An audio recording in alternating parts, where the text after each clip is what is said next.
So, Dylan, after the COVID, the whole scenario, the world has changed. I've been a travel enthusiast myself.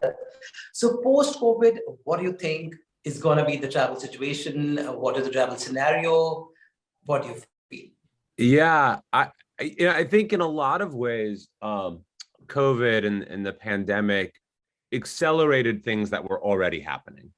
Yes. I think that the company, Atlas Obscura, we also run trips and we take people all over the world. And we've seen more people book into 2022 than any year previously. People are really ready to travel. They are. I think this is actually the year where they take the trips. Like 2021, it couldn't quite happen. But I think in 2022, you start to see the world actually return to some international travel. I think that people are going to travel differently than they did before. One, there's definitely an interest in taking big nature-oriented trips, right? Like during the pandemic, you saw this. It was a lot of domestic road trips to national parks, to state parks, which was great. I think people realized actually how incredible the places nearby them were. They were people were realizing, oh, actually, there's some amazing travel to do sort of just like right around the corner. But I think people still want to take the big trips to, Patagonia or to the rainforest or to whatever. So I think you're seeing that. And I also think people, because of the disconnection between work and the workplace, people are sort of really blending travel, vacation, work. People are going for longer periods of time. You can take a month and go live somewhere as opposed to sort of 1 week, vacation. And so I think you're going to see a lot of that blended kind of experience of people doing some work along with some vacation on longer stays. Yeah. So you've been part of the concept called small town and big stories. Well, that applies to India as well. When I go to India, has a lot of stories. So you have been associated with GoUSA TV, and this concept of small town and big stories seems very interesting. So can you tell us more about it and how this is all begin and you took it forward? Yeah, of course. No, so Atlas Obscura, exists largely to sort of tell travel stories that aren't being told generally and find interesting places that deserve to be celebrated, but maybe people don't know about. And so we wanted to do this with Brand USA. And obviously, because it's Brand USA, we're focused domestically on the United States, although it certainly is a concept that applies to the world. About small towns that have something happening in them that is unusual, incredible, surprising. We went to a small town in Maine where they still harvest ice in the kind of old-fashioned traditional way, which is they literally cut blocks of ice out of the top of a frozen lake and stack it in an ice house. And it's a whole process. The whole town comes out once a day to sort of do this because it's now more of a recreation or a celebration of this tradition than it is super practical. Although they do use the ice and they stores all the way till summer and then they make ice cream out of it. We went to a town in Idaho where they take the sheep down out of the mountains and basically herd, 1,000, 1,500 sheep through the center of town.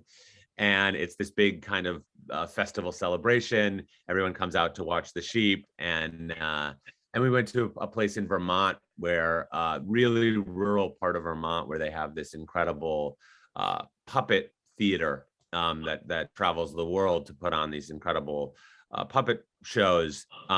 And all these puppet makers live in this kind of small like commune in Vermont. Well, it's been a great project. Yes, please carry on. Sorry. No, it's just been a fun project. It's been great. Actually, tomorrow I'm going down to Florida to shoot another one of these. And so we've had a really wonderful time kind of getting to tell some of these stories that are a little bit less well known. Well, it sounds very interesting, but tell something interesting that happened during the filming and shooting these things. Now the social media, and now we have more, your phone has become such a big tool to shoot. So what all something interesting tidbits, some trivia that happened during the shoot, if you'd like to share with us, some fun moments. Yeah. Well, I have a certain I'm happy to try things that I'm terrible at. Like I always like trying new things. So at the ice harvest, I like learned to try and catch the ice. So they load these like 300, they can be more than that. In thick years, they're like 600 pounds. They load these giant blocks of ice up this ramp and then slide them into an ice house. And the guys in there have to catch them with these big hooks, sort of grab them because they come in with a lot of force. So you got to grab them before they slide and crash. And then you swing them around. And so I learned how to do that. I was terrible at it. I mean, I got better, but at the start, I was a true failure.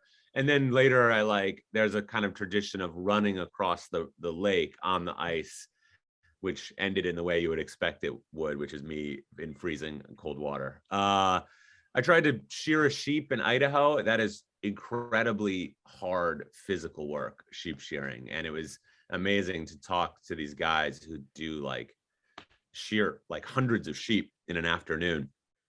And so that was a really interesting experience to learn, to try and learn that, and tried to stilt walk and also failed. A lot of these videos are me trying things and failing miserably at them, but that's kind of part of the whole thing. Well, social media has become a very important factor, especially when we go. Now we have accessibility to Google to know about things, Google Map, now we have Instagram. The world is like really changed, especially post-COVID. It has changed as we discussed. But what kind of opportunities, content opportunities of travel, especially travel content, do you see in the coming future? What, especially with the social media and this Googles and where things are at your disposal? What do you think are the content opportunities for content creators for travel segment worldwide? I think, it's interesting. Travel is such a powerful force in the world. It's a hugely, it's one of the sort of largest economic forces and kind of one of the least understood in a lot of ways. And I think one of the advantages of our time, our social media time, our information rich time, is that for a long time, when people traveled, they really traveled for the most part on very narrow paths. They didn't go to a lot of, they sort of, okay, we're doing the Paris trip and here's the book and here's how you do it. And every traveler went to the same 5 places. And you still see this, there's still real problems with kind of too many travelers ending up in one place. So a lot of what we do at Atlas Obscura, is trying to get people to go to that other place, to go a little farther, to visit that small town that's outside of the gateway. And so I think one of the advantages of this moment is that people are a little bit more willing to take those trips. We've done some pieces about Meghalaya in India, and the town where every child is given a song as like part of their name. There's and it's this incredibly beautiful story, and it's like a fairly remote area, but like travel and tourism has like the infrastructure there has like started to really build, and largely to the benefit of folks there. And so it's nice to see the possibilities of travel, not just to sort of give a traveler an amazing experience, but to start create the economic infrastructure that supports, places that don't necessarily have a lot of economic infrastructure and money coming in the door. So that's like I think that's one of the things that I really love about sort of this moment in travel and the work I do. Well, let's hope that we all pack our bags and travel like no tomorrow. You've been doing a great job at Brand USA and GoUSA TV, and Dylan, we're loving your work and keep on doing that. And I hope we have a better tomorrow where we all travel each other's countries, explore the world. Thank you so much for a wonderful conversation, and we can hope that we all travel safely and it's a new tomorrow and new beginning for the travel industry. Such a pleasure to talk. Likewise. Thank you so much.